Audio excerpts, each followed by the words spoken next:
Boa noite. Dilma vai enviar tropas federais ao Rio após ataques às unidades de polícia pacificadora.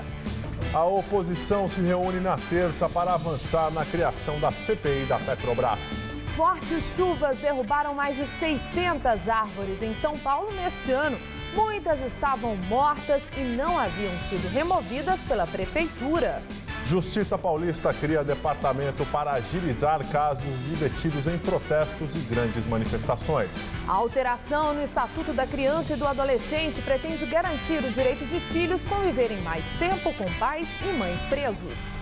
E arquiteta de formação, jornalista profissional e famosa bike ativista da cidade, Renata Falzoni é uma personagem que é a cara de São Paulo.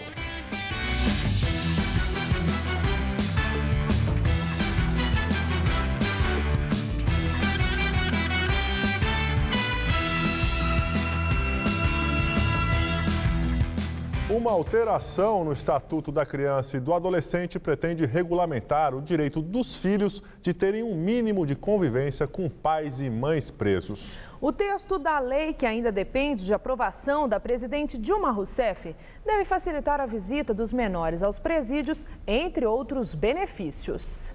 O ex-marido desta dona de casa, que não quer ser identificada, está preso no Centro de Detenção Provisória de Osasco, na Grande São Paulo. Desde que ele foi detido, não teve mais contato com o filho, que está com 4 anos de idade. A mulher tenta na justiça uma autorização para que a avó do menino possa levá-lo para visitar o pai. Ele fala muito do pai? Fala de verdade, chora. Até eu choro junto, porque dói, né? Eu querer levar e não poder, né? Ele chora quase o dia inteiro falando desse menino. Sinto muita saudade dele. Essa é uma situação comum a muitas famílias que têm parentes presos. Entrar com os filhos nas unidades prisionais não é uma tarefa fácil, sem falar do constrangimento na hora da revista. Muitas vezes, nem as crianças escapam do procedimento, como conta a dona de casa, que tem também 2 filhas com outro presidiário. Eles passam a mão assim, por debaixo da blusa deles. O direito à visitação aos pais nos presídios já existe, mas não havia nenhuma regulamentação ou autorização específica para essa prática. Com esta mudança no Estatuto da Criança e do Adolescente, a proposta é facilitar o acesso e melhorar o convívio familiar. O Estatuto da Criança e do Adolescente, o ECA, ele garante o direito à convivência familiar para todas as crianças. Então, como regra, a criança tem que conviver com seu pai, ainda que ele esteja preso. O projeto ele vem deixar expresso que é garantido esse direito de visita da criança para o pai que está preso, independente de autorização judicial e ainda que a criança esteja abrigada, que aí seria a responsabilidade do abrigo levar a criança para ver o pai preso. O projeto de lei precisa ainda ser sancionado pela presidente Dilma Rousseff e traz outra mudança. A condenação criminal do pai ou da mãe não implicará na destituição do poder familiar. A criança ou adolescente deverá ser mantido em sua família de origem. Haviam casos que a mãe não sabia que ela estava sendo destituída, perdendo a guarda do seu filho, porque ela simplesmente não tinha sido cientificada do seu processo e também que ela não era levada para audiência para ser ouvida, porque muitas vezes não sabiam nem que ela estava presa. Então o projeto vem deixar claro que todo pai ou mãe que estiver preso tem direito de ser cientificado pessoalmente da existência de uma ação contra ele que envolva a guarda do seu filho, tem direito de ser assistido pela Defensoria Pública e também de ser ouvido em audiência diante de um juiz. Que aí não precisava de burocracia, de ir até fora, nem nada. Delegacia de Polícia do Metrô já registrou 22 casos de abusos em trens da CPTM no metrô de São Paulo desde o início do ano. Homens e mulheres mais velhas também foram vítimas de assédio. Segundo o levantamento feito pelo jornal Estado de São Paulo, com base nos boletins de ocorrência, as linhas com maior índice de casos são a 3 vermelha do metrô, 7 rubi e 11 coral da CPTM. Os agressores têm, em média, 32 anos e 11 meses de idade e preferem atacar de manhã.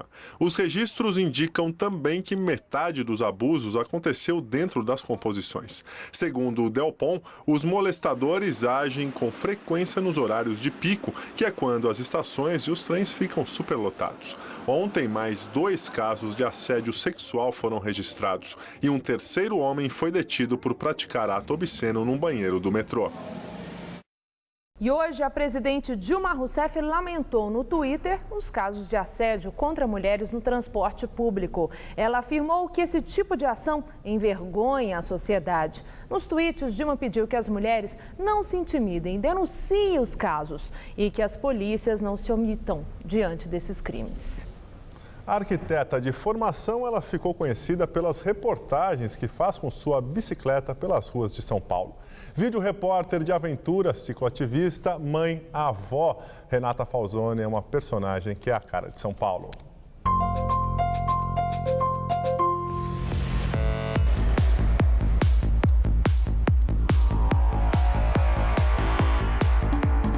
Se você é paulistano, com certeza já deve ter visto esta ciclista percorrendo as ruas da cidade.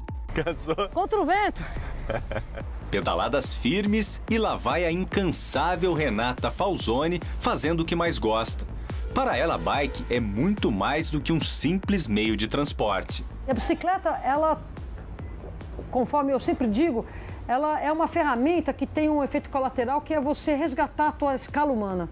Então você deixa de ser um motorista para ser uma pessoa rodando nas ruas. Renata é arquiteta de formação, mas ao sair da faculdade começou a trabalhar como repórter fotográfica e se dedicou mesmo ao jornalismo. Já percorreu 27 países, sempre sobre as 2 rodas. Uma ativista que, em prol do transporte em bicicletas, participou de diversos protestos, alguns inusitados. E essa vida da Renata, né, de cicloativista, de repórter, né, a gente conhece um pouco, né, e todo mundo tem um pouco dessa familiaridade com isso também, né? A gente vê que você sai na rua, as pessoas te conhecem, né? Esse lado da Renata a gente conhece, né? E agora a intimidade, dentro de casa, como é que a Renata é? Eu sou uma pessoa bastante reservada, né? Eu não fico mostrando muito a minha vida privada, né? Mas eu sou mãe de uma filhota que tem outros 2 filhos, portanto eu sou duvó, né? Cozinhar... Cozinhar é engraçado isso da cozinha. Cozinha eu cozinho mais por sobrevivência. E o pai da minha filha é um grande gourmet e minha filha é uma grande gourmet. Então eu não vou disputar com eles. Com ninguém. E aos poucos vamos conhecendo uma mulher observadora e que, apesar de falante, se diz muito tímida. Por mais que não pareça, eu sou uma pessoa de origem tímida, isso é muito interessante, e muito introspectiva. Assim, quando eu estou num grupo grande, assim, eu estou muito pensando, ouvindo, concatenando as ideias, e é muito importante isso para mim, para poder dar um timing, assim, da minha pessoa mesmo, né? Durante a conversa, outras paixões vão sendo reveladas. Adoro estar com meus cães, você viu, eles são muitos, eu vou para um sítio aqui perto, e nesse meu sítio eu levo meus cachorros, eles desconhecem coleira. Eles só andam soltos, não tem...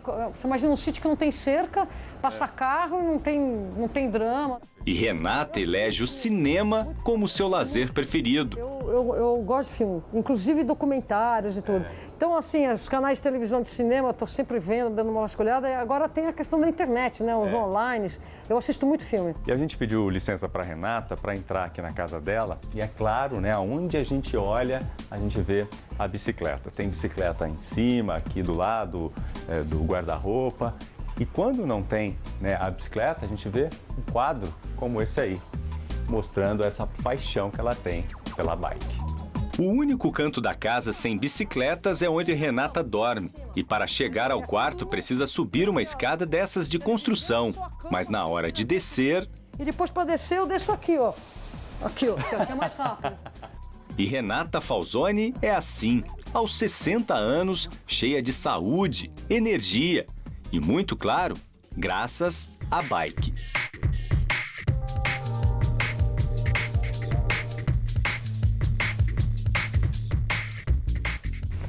As chuvas e o vento já derrubaram mais de 600 árvores aqui em São Paulo. Uma média de 8 por dia. Muitas delas caíram porque já estavam podres. A chuva foi ontem à noite, mas no meio da manhã ainda havia muita árvore no chão. Na rua Cardoso de Almeida, a árvore caiu sobre a fiação. Na rua Bartira, na mesma região, o estrago foi maior. A árvore caiu em cima de 8 carros que estavam estacionados aqui. Isso aconteceu por volta de 9 horas da noite e ninguém se feriu. Mas se fosse um pouco mais cedo, poderia ter sido bem pior, porque bem aqui, onde os galhos caíram, acontece a saída de uma escola.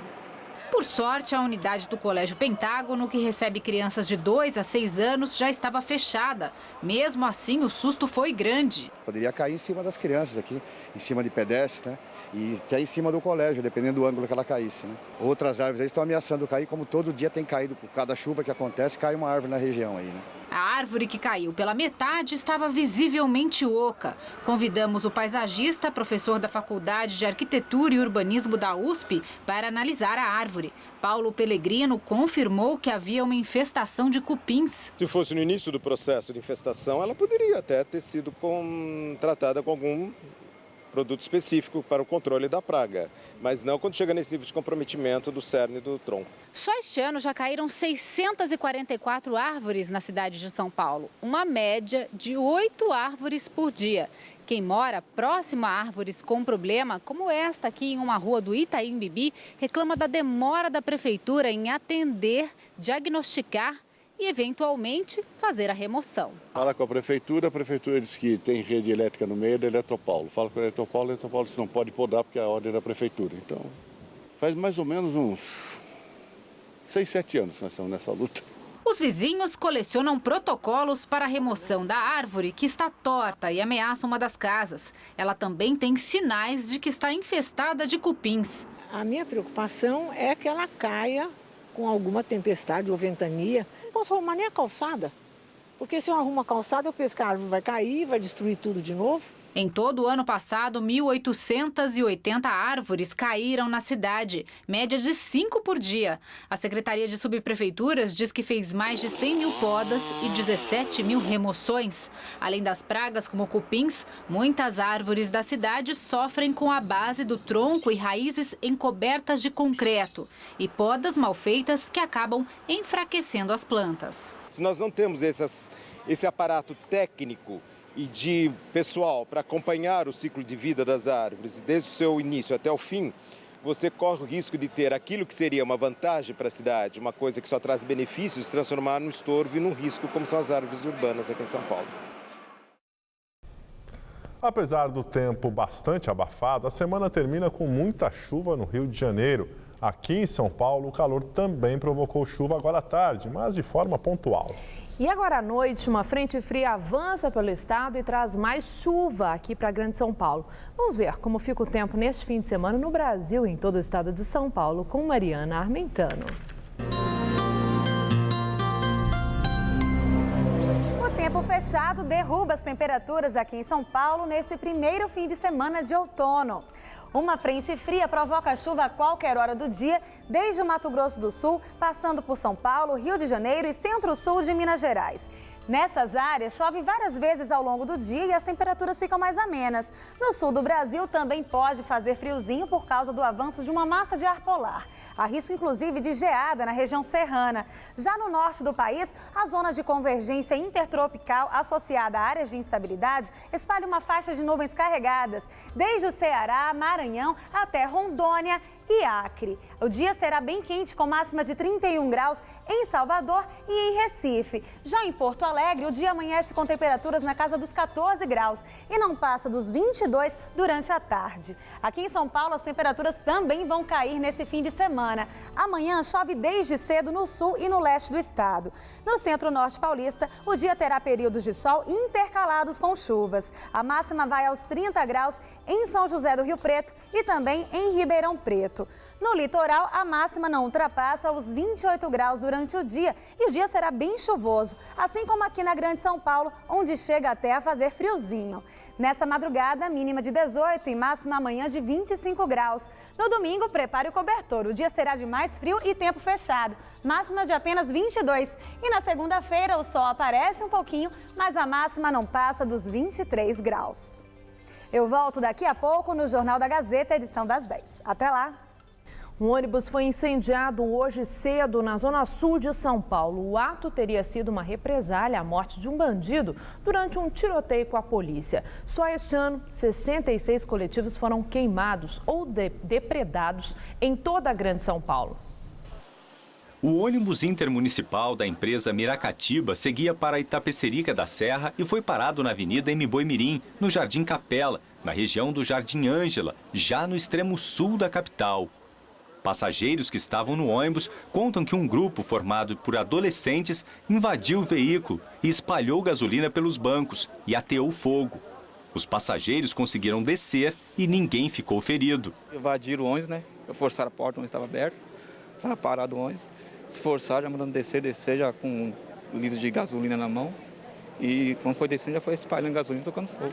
O incêndio começou por volta das 11 horas da manhã. Em poucos minutos, o ônibus ficou completamente destruído. E ele foi incendiado num ponto importante aqui do bairro. É uma ponte que é o único acesso entre o bairro da Capela ao centro de São Paulo.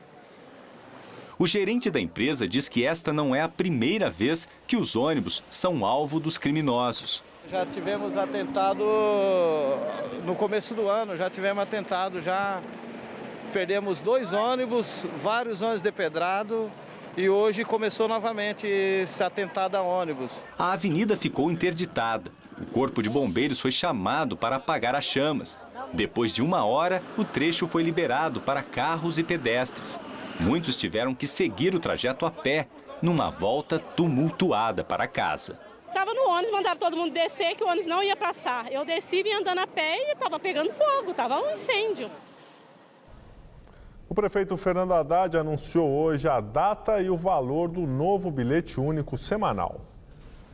O bilhete único semanal começa a valer no próximo dia 5 de abril. São 2 categorias. O de R$ 38,00 será válido apenas para ônibus ou para metrô.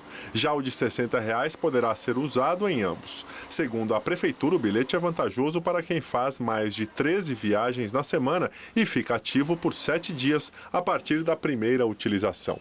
A reutilização só pode ser feita em um intervalo de 30 minutos. E nos ônibus não poderá acontecer em uma mesma linha em sentido por 2 vezes em uma mesma viagem. A medida visa evitar que o cartão seja repassado entre usuários diferentes que estão juntos. Justiça de São Paulo cria departamento específico para análise com mais rapidez de casos de prisões em flagrante e outras medidas de urgência que possam ocorrer em grandes eventos, como em protestos. O Tribunal de Justiça de São Paulo é o primeiro do Brasil a implantar o Centro de Pronto Atendimento Judiciário, que começa a funcionar nesta sexta-feira. Para isso, foi ampliada a estrutura do Departamento de Inquéritos Policiais. A medida seria uma resposta às grandes manifestações que, desde o ano passado, têm terminado com dezenas de detidos e também devido à proximidade da Copa do Mundo. Greve dos agentes penitenciários em São Paulo entra no 12º dia. Segundo o governo do estado, 82 unidades prisionais estão parcialmente paralisadas. Em Ribeirão Preto, interior do estado, os agentes atearam fogo a objetos. Eles foram retirados à força do CDP. A polícia tem forçado a entrada de presos em CDPs porque as carceragens das delegacias estão superlotadas com a paralisação dos agentes. Na capital, os 8 distritos policiais com carceragem estão cheios. São quase 800 presos, onde caberiam cerca de 160 pessoas. Em 12 dias de greve, são quase 90 presídios afetados, segundo o governo. E a tensão entre policiais e agentes está cada vez maior toda vez que há uma tentativa de transferência de presos. Hoje, novamente, houve tumulto aqui no Centro de Detenção Provisória de Pinheiros, na zona oeste da capital. Os policiais tentaram passar com os carros para deixar os presos lá dentro, mas os agentes penitenciários impediram a passagem aqui no portão. A tropa de choque foi acionada, mas dessa vez os presos não puderam ficar. Na versão dos grevistas, eles conseguiram impedir a passagem dos veículos com os detentos. Já a polícia informou que não havia funcionário para recebê-los. Ontem à noite, na espera por um acordo entre policiais e agentes, detentos que aguardavam há horas dentro do camburão começaram a gritar e pediam socorro. Diziam que alguns estavam passando mal.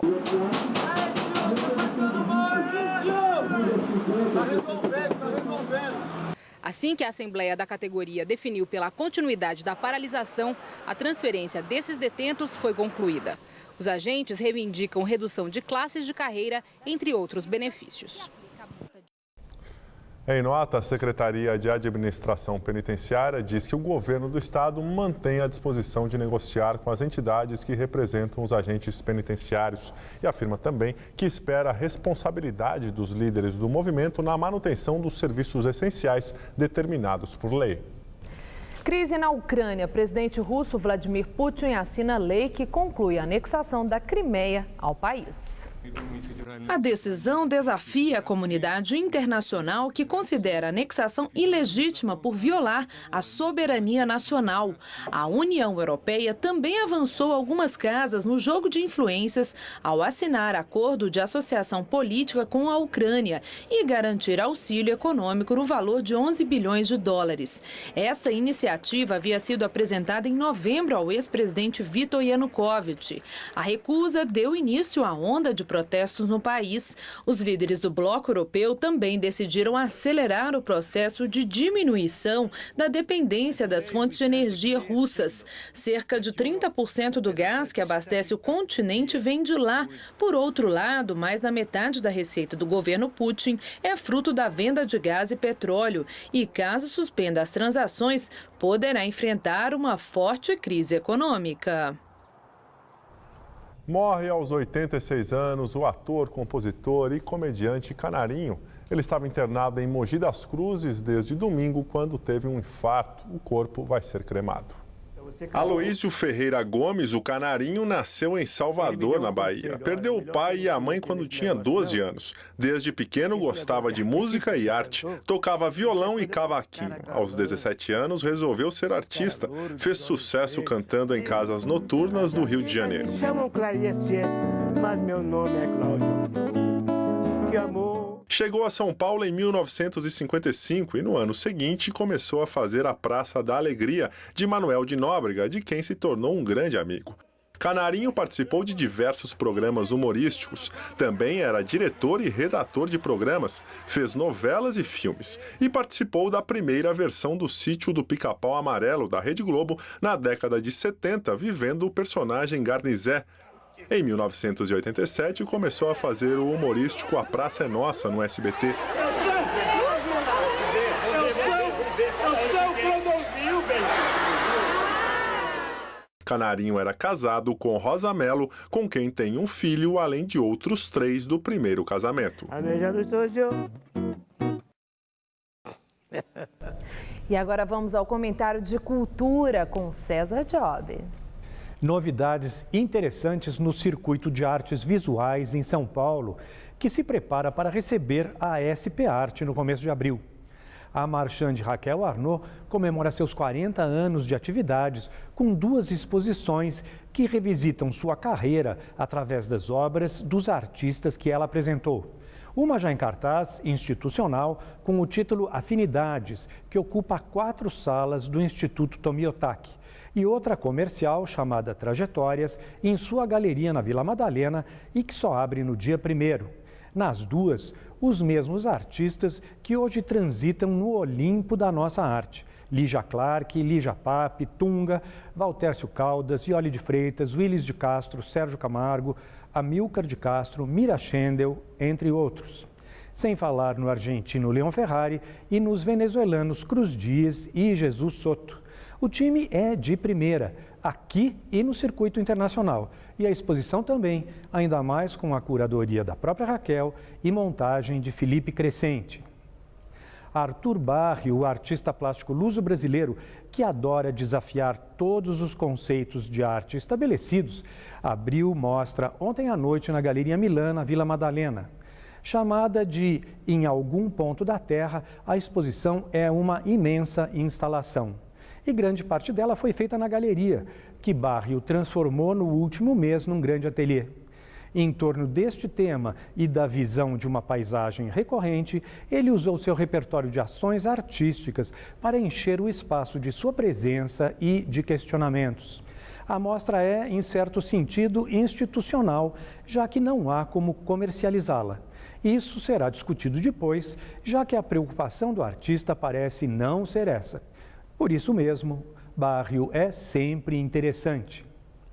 A mostra Duplo Olhar, montada no Paço das Artes, no campus da USP, no Butantã, pela curadora Denise Matter, com obras da coleção Sérgio Carvalho de Brasília, lança no dia 1º de abril seu catálogo, com a apresentação da performance Tríptico Matera, do grupo Empresa. A coleção de Carvalho é importante por ter um viés contemporâneo e um olhar voltado para fora do eixo sul-sudeste. Além da qualidade do que é mostrado, o assunto interessa por um fato inédito. O colecionador teve a ideia pioneira de comprar a performance. E como é que alguém possui uma performance em seu acervo? O próprio Carvalho explicou que é tudo novo para todos os envolvidos. Vai exigir um contrato cheio de cláusulas sobre direitos, números de apresentações, custos quando as apresentações exigirem deslocamentos e mais uma série de questões. Na verdade, trata-se de mecenato, da vontade de apoiar sem a preocupação de acumular ou de lucrar, o que merece aplauso. Boa noite. E agora as notícias do esporte com Gabriel Cruz e Celso Cardoso. Definidos os confrontos das quartas de final da Liga dos Campeões da Europa. E a partir de agora, só jogão, só clássico, né, Celso? Só jogaços, Gabriel. Todos os times que terminaram a fase de grupos em primeiro lugar se garantiram nas quartas de final.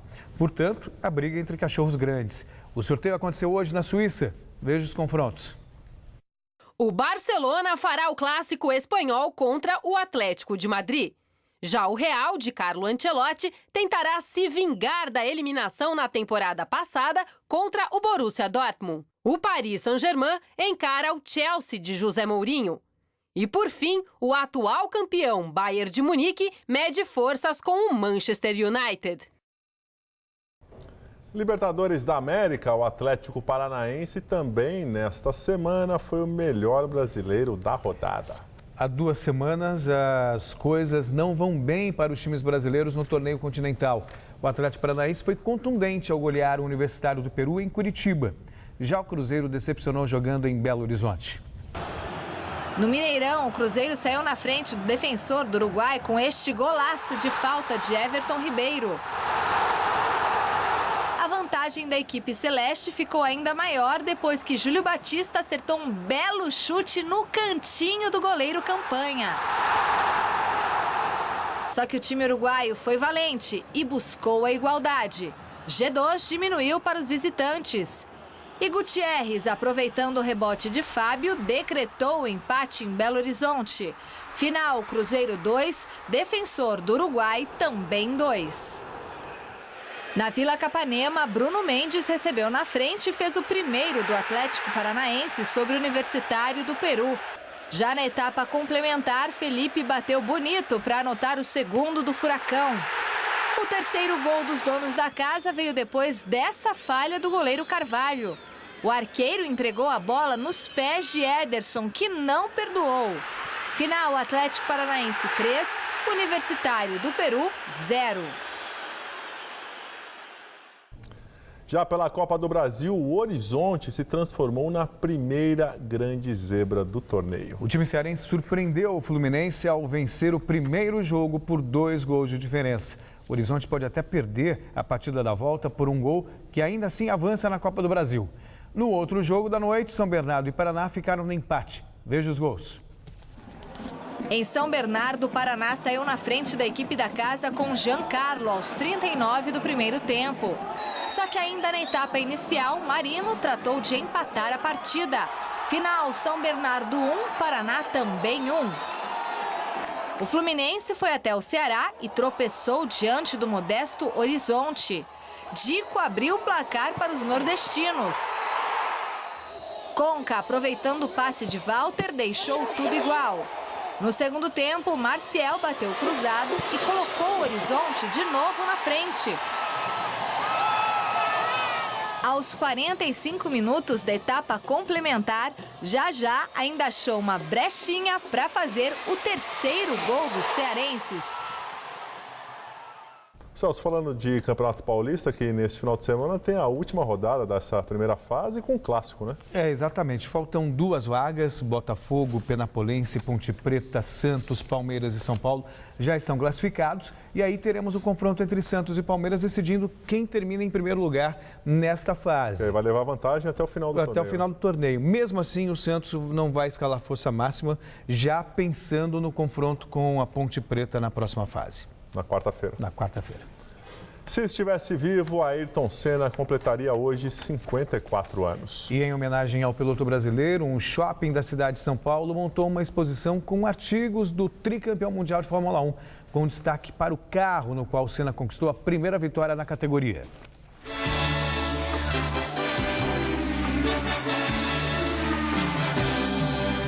Painel para mensagens, capacetes, macacão, placas, troféus e o carro da primeira vitória. Ele também venceu na Bélgica. GP de Portugal, 1985. E pela primeira vez mostrado gratuitamente. Homenagem a Ayrton Senna da Silva. O beco para os familiares e amigos mais próximos. O Mago da Chuva. Senna nasceu em 21 de março de 1960. Completaria, portanto, 54 anos de vida. Dia 1º de maio, 20 anos da morte, no Grande Prêmio de Imola, na Itália. Nada de tristeza. Saudade. Muita saudade, sim. Foi aberta por Viviane Senna, irmã de Ayrton, a exposição Ayrton Senna, sempre 20 anos, no shopping Vila Lobos, na zona oeste da cidade de São Paulo. Tudo isso traz, na verdade, a nossa memória, uma coisa muito importante que o Ayrton deixou, que foram mais do que campeonatos, pontos, vitórias, mas foram valores, os valores que estavam atrás dessas vitórias, valores como garra, determinação, coragem, disciplina. A exposição funciona diariamente no horário do shopping, das 10 horas da manhã até as 10 horas da noite, de graça, não se paga nada, as pessoas podem tirar fotos, ficar à vontade e tem um painel, inclusive, para aqueles que quiserem deixar uma homenagem para o Ayrton, que vai ficar muito bonito ao final. O corpo do capitão da seleção brasileira da Copa do Mundo de 1958, Ideraldo Luiz Bellini, foi velado hoje no estádio do São Paulo, Morumbi. O corpo do bicampeão do mundo nas Copas de 58 e 62 foi levado para a cidade de Itapira, no interior de São Paulo, onde será enterrado amanhã. O gesto de erguer a taça ao mundo foi eternizado pelo capitão da seleção brasileira, campeã da Copa de 58 na Suécia. A cena virou símbolo de conquista no futebol. Obra espontânea do saudoso zagueiro Bellini, que faleceu na última quinta-feira, vítima do mal de Alzheimer.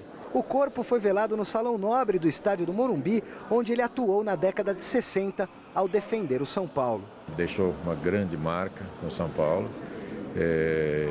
Enfim, assim como ele, outros tantos que já nos deixaram, devem sempre ser lembrados e foram exemplos, foram paradigmas de homens e posturas que hoje nem sempre se vê no futebol, mas é importante sempre a gente relembrar esses fatos, trazer à tona, porque eles servem de exemplo aos que estão começando.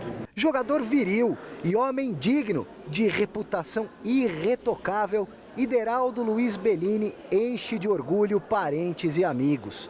Peça insubstituível dentro e fora das quatro linhas. Só a presença dele, a gente já percebia que era um líder. A humildade desse homem é uma coisa que merece respeito e dificilmente de ser encontrada. Assim era Bellini, líder, guerreiro e lutador até o fim. Por hoje é só, Gabriel. Valeu, Celso. Tchau, tchau. Boa noite, até amanhã. Estela, é com você? Governo federal anuncia envio de tropas para ajudar a conter a violência no Rio de Janeiro. O estado enfrenta uma série de ataques a unidades de polícia pacificadora, conhecidas como UPPs.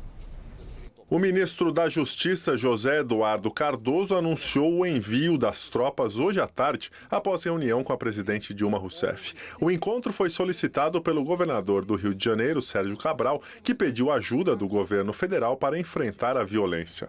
O fato é que teremos das forças federais o apoio que nunca nos faltou. A presidenta Dilma nunca nos faltou com o seu apoio, com a sua solidariedade em todos os momentos do nosso governo. Então é mais uma hora de prova dessa solidariedade do governo federal, da presidenta Dilma, com o governo do estado do Rio de Janeiro, num setor tão importante como a segurança pública. Segundo Cardoso, detalhes do envio das tropas só serão definidos após uma reunião que deve acontecer na segunda-feira no Rio. Que forças vão intervir? Em que condições vão intervir? Onde vão intervir? Número intervir? Eu não poderei responder. Mais uma vez peço, não é maldade com a imprensa, mas é que questões de segurança pública são tratadas sigilosamente. Na noite de ontem, a sede da Unidade de Polícia Pacificadora do Complexo de Manguinhos, na zona norte da cidade, foi incendiada em protesto contra a desocupação de um prédio invadido. Homens armados aproveitaram o tumulto e trocaram tiros com policiais. No confronto, o comandante da UPP, Gabriel de Toledo, foi baleado na coxa e passou por cirurgia. Outro policial levou uma pedrada na cabeça e foi socorrido. Nenhum dos dois corre risco de morrer. Além da unidade de Manguinhos, também houve ataques às comunidades pacificadas do Alemão e Camarista Meyer. Devido aos ataques, as linhas de trem próximas às comunidades foram paralisadas, comércios fecharam as portas e cerca de 4.000 crianças tiveram as aulas suspensas. O policiamento foi reforçado. Todas as outras UPPs do Rio estão em alerta máximo contra atentados. Eles querem que nós recuemos. Nós vamos avançar. E avançar como? Como sempre, com o apoio da presidenta Dilma e do governo federal. É um momento em que as UPPs estão sendo checadas, provocadas. Há uma tentativa clara de desmoralizar uma política de pacificação que fez do Rio de Janeiro uma referência em termos de ocupação territorial. Sob pressão, o Conselho Administrativo da Petrobras se reuniu hoje. Na pauta do encontro, a polêmica compra da refinaria de Pasadena em 2006 nos Estados Unidos. Com o aval da presidente Dilma Rousseff, os conselheiros também tratam das investigações sobre suposto pagamento de propina a funcionários da empresa pela holandesa SBM Offshore. E nesta sexta-feira, um conselheiro disse que o colegiado não sabia de cláusulas polêmicas na compra da refinaria. A entrevista foi dada ao jornal o Globo. O empresário Jorge Gerdau, integrante do Conselho de Administração da Petrobras, afirmou que não tinha conhecimento das duas cláusulas contratuais que causaram a polêmica sobre a compra da refinaria americana de Pasadena pela estatal em 2006. Segundo Gerdau, que já fazia parte do comando da empresa naquela época e permanece no Conselho até hoje, nenhum membro do grupo analisou os detalhes do documento. A versão é semelhante dada pela presidente Dilma Rousseff, que na época era presidente do Conselho da estatal. Na última quarta-feira, Dilma disse desconhecer as cláusulas controversas, pois o relatório que fundamentou a operação era falho. Já o ex-presidente da Petrobras, José Sérgio Gabrielli, negou esta informação. Em entrevista à TV Globo, ele disse que a cláusula é comum no mercado, não sendo exclusiva da operação. Sérgio Gabrielli reconheceu que a compra da refinaria teve impacto na empresa, mas disse que ainda assim foi um bom negócio. No meio político, a oposição marcou para terça-feira uma reunião para discutir a criação da CPI da Petrobras. O encontro será liderado pelo pré-candidato à presidência, senador Aécio Neves, do PSDB, e o presidente nacional do Solidariedade, deputado Paulinho da Força. E segundo o jornal inglês Financial Times, o valor do mercado da estatal despencou e a empresa, que já foi a 12ª maior do planeta, há 5 anos caiu para o 120º lugar atualmente. E agora vamos ao comentário de economia com Vinícius Torres Freire. A presidente Dilma Rousseff causou o maior bafafá ao dizer, como a gente viu, que não tinha sido bem informada sobre o contrato de compra de uma refinaria de petróleo pela Petrobras em 2006. Em 2006, Dilma era ministra de Lula e também presidente do Conselho de Administração da Petrobras. A petroleira comprou metade dessa refinaria nos Estados Unidos por 360 milhões de dólares e virou sócia de uma empresa belga, a Astra. Um ano antes, essa Astra tinha comprado a refinaria por 42 milhões e meio de dólares, uma diferença de preço que já parece estranha. O problema maior foi que o contrato dava direito à Astra de obrigar a Petrobras a comprar parte da refinaria se houvesse desavença na sociedade. Houve desavença. Em 2007, aliás, houve desavença em 2007. Já em 2008, a Astra quis vender. A Petrobras não quis comprar. O caso foi parar num comitê de arbitragem e depois na justiça. A Petrobras perdeu. Foi condenada a pagar 639 milhões de dólares para a Astra, pela metade da refinaria. Não pagou e recorreu. Perdeu de novo. No fim, chegou a um acordo e, com juros e despesas judiciais, teve de pagar 820 milhões de dólares para a Astra em 2012. Quer dizer, o custo total do negócio ficou perto de 1 bilhão e 200 milhões de dólares. Dilma disse que não foi informada de algumas partes do contrato e, por isso, votou a favor do negócio em 2006. Mas toda essa história está mal contada. Primeiro, se Dilma não tinha sido bem informada e descobriu o rolo em 2008, como disse, porque não criou um caso antes. Porque só agora, culpando um diretor da Petrobras, que, no entanto, continuou na empresa, na BR Distribuidora. Segundo, não está claro se o preço pago inicialmente pela Petrobras era razoável. A gente sabe que a refinaria comprada por 42 milhões de dólares pela empresa belga já não era a mesma coisa no ano seguinte, quando foi comprada pela Petrobras. Tinha estoques, tinha melhorado, o negócio de petróleo tinha melhorado. Mas mesmo assim, a diferença para os 360 milhões pagos pela Petrobras é muito grande. Além do mais, a Astra, a sócia belga, escreveu no seu relatório anual que esse negócio foi da China, muito melhor que poderia imaginar. Terceiro, está todo mundo dizendo que a Petrobras, enfim, pagou mais de 1 bilhão de dólares pela refinaria. Não foi assim. A Petrobras pagou, enfim, 260 milhões de dólares pela refinaria. Pagou outro tanto por um negócio novo criado com a sócia, além de compensações por investimentos feitos com a sociedade e um caminhão de juros, pois o processo demorou anos. Enfim, a gente sabe pouco do negócio, dos preços, dos motivos de Dilma Rousseff ter ficado calada até agora. Isso tudo precisa ser esclarecido de algum modo. Em CPI, na polícia, como for, mas não pode ficar barato. Boa noite. Vamos agora à entrevista do dia com Maria Lídia Flandoli. Esse rumoroso caso da onerosa compra da refinaria americana pela Petrobras, com a aprovação de Dilma Rousseff, então ministra de Estado e presidente do Conselho da Administração da Petrobras, amplia o debate eleitoral e anima a oposição. O nosso convidado é o deputado federal Cândido Vacarezza, petista histórico, ex-líder do PT e também ex-líder de governo na Câmara Federal, nos governos Lula e Dilma Rousseff. Eu agradeço muito sua presença aqui. Bom, nós temos que começar exatamente com esse clamoroso caso da Petrobras. O senhor teme que esse caso tenha desdobramentos e que traga um prejuízo eleitoral para os propósitos de reeleição da presidente Dilma? Maria Lídia, eu não temo que tenha nenhum dano para a Petrobras, nem para o Brasil, muito menos nas eleições. Primeiro que eu conheço o Zé Sérgio Gabrielli desde 1976. O Zé Sérgio é um homem sério, criterioso, honesto e não acredito que tenha havido malversação. Não tenho muita relação com o Severo, mas não tem nada que desabone o Severo.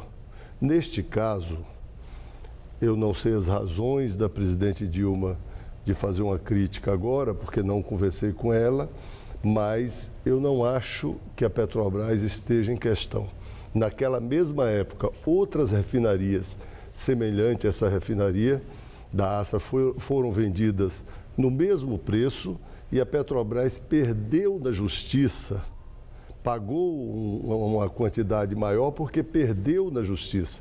E ninguém poderia adivinhar, nem o Lehman Brothers adivinhou, que em 2008 nós teríamos uma grande crise internacional que iria mudar os padrões de consumo, de juros praticados no mundo. De qualquer forma, deputado, né, muita coisa tem que ser explicada mesmo, desde como é que se paga por uma refinaria, por metade de uma refinaria, quase que 8 vezes mais do que o preço que foi pago por ela, por uma companhia belga, um ano antes. Quer dizer, essas explicações todas, mas entra a nota divulgada pela presidente Dilma nessa semana, em que ela diz que avalizou o negócio em função de um relatório resumido, tecnicamente mal feito e do ponto de vista jurídico também, sem os esclarecimentos de cláusulas, etc. E tudo isso não pode comprometer a imagem que a presidente Dilma tem de gestora atenta, competente, que não deixa passar nada, muito enérgica, que sempre cobrou tudo de todo mundo. Não atinge essa que foi, vamos dizer, a imagem que levou a uma grande credibilidade e até a presidência da República, uma vez foi muito explorada naquela campanha eleitoral. Era um trunfo apresentado até pelo presidente Lula. Não, essa é uma questão que provavelmente fará parte do debate eleitoral. Mas o debate eleitoral... Mas eu fiz essa pergunta para o senhor. Mas o debate eleitoral para os candidatos vai se dar em torno de um projeto global para o país. Nós tivemos isso com o Fernando Henrique Cardoso, quando tinha 2 projetos globais, do Fernando Henrique e do Lula, o Fernando Henrique ganhou. Nós tivemos isso com o Serra e o Lula, que o Lula tinha um projeto global para o país, infelizmente o Serra não apresentou. E nas 2 últimas eleições, o debate se cingiu pelo lado da oposição, muito apequenado, apenas em questões fora do projeto global para a sociedade brasileira. Eu acho que quem se ligar somente nessa discussão da Petrobras pode perder votos em vez de ganhar. Em relação à questão concreta, não sei as razões que a presidente fez essa declaração, mas eu posso te dizer que eu fui líder do PT no governo do presidente Lula, fui líder do governo do presidente Lula e do governo da presidente Dilma no seu primeiro ano, tenho segurança absoluta para defender a compra que a Petrobras fez. Certo. Agora, e esse movimento Volta Lula, que de tempos em tempos aí é retomado. Esse caso que está tendo tanta repercussão e que está sendo já o centro, né, do debate eleitoral, principalmente pelos adversários políticos, pode fortalecer a ideia de que quem tem que sair candidato é Lula e não Dilma? Eu encaro com naturalidade as pessoas quererem que o Lula seja presidente, porque com o Lula, o Brasil ganhou importância política, ganhou importância econômica. Mas que pessoas? Do PT? As pessoas do Brasil, de todos os partidos. O PT está tranquilo, a candidata é a Dilma. O PT não tem essa discussão. Mas eu acho natural que as pessoas queiram que o presidente Lula seja o presidente. Porque com ele o Brasil ganhou importância política, ganhou importância econômica e o povo do Brasil mudou de vida. Então, essa é uma questão que vai estar sempre colocada. Quando o PT definir a candidatura e iniciar o debate, quando definir a candidatura não está definida? Está definida que é a Dilma, mas quando tiver tudo estabelecido e a campanha começar, então nós vamos ter a discussão própria entre os candidatos. Deputado, nos últimos dias houve uma mudança de tom de discurso. Tanto o Eduardo Campos tem feito mais críticas ao governo Dilma, como do lado de Dilma, aliados dela, do PT, têm sido muito duros na crítica ao candidato Eduardo Campos, e Aécio Neves parece que está sendo até poupado. A minha indagação é se, num eventual segundo turno, como já foi admitido possível, até pelas lideranças, né, no PT, pelo próprio ministro Gilberto Carvalho, de que é possível um segundo turno. Vocês temem mais Eduardo Campos do que Aécio Neves? Ele é um candidato que pode trazer mais dificuldade a Dilma Rousseff? Não, eu acho que o Eduardo Campos, ele teve até pouco tempo conosco. Então, o Eduardo Campos tem relação com o nosso projeto. Eu não sou partidário de você fazer um debate eleitoral baseado apenas no choque, na crítica. Os candidatos têm que apresentar um programa para o país. E acho que a presidente Dilma vai apresentar um programa para o país. Não partilho da ideia do confronto total e absoluto. Cada um tem um estilo. O meu estilo é da paz, do diálogo e da negociação. E paz? O senhor está em paz com o PT? Porque quando o senhor estava naquela Total. comissão da reforma política, o PT se abespinhou, uma parte. Em relação ao senhor, não estava gostando nem um pouco da sua atuação, da maneira como estava conduzindo. Até a juventude do PT ficou enérgica. Não foi a juventude, em relação... foi uma parte da juventude. Uma parte, é isso. Uma parte do partido, uma parte da juventude. Vocês se entenderam? Veja, eu continuo defendendo a reforma política. e continuo defendendo a proposta que apresentei. E diferente de muitos que me criticaram no PT, eu nunca votei contra o PT no plenário. Mas nós não estamos no período stalinista. Cada um tem direito de exprimir as suas ideias. E eu tenho ideia para fazer a reforma política no Brasil, não a reforma dos políticos, mas a reforma que o povo quer. E é isso que nós estamos discutindo na Câmara e vamos votar em maio a reforma política na Câmara. Eu agradeço muito sua entrevista. Eu que agradeço. Uma boa noite, deputado. Boa noite. Estela. Mais um dia de buscas termina sem pistas do Boeing 777. O avião desapareceu no último dia 8, quando faria o percurso entre Malásia e China. As equipes chegaram ao local onde estariam as peças localizadas por satélite, mas os objetos que poderiam ser da aeronave não estavam mais lá. De acordo com o premier australiano Tony Abbott, há a possibilidade de que as peças tenham afundado. O governo turco bloqueia acesso ao Twitter. A decisão teria sido tomada porque a justiça do país recebeu denúncias de invasão de privacidade.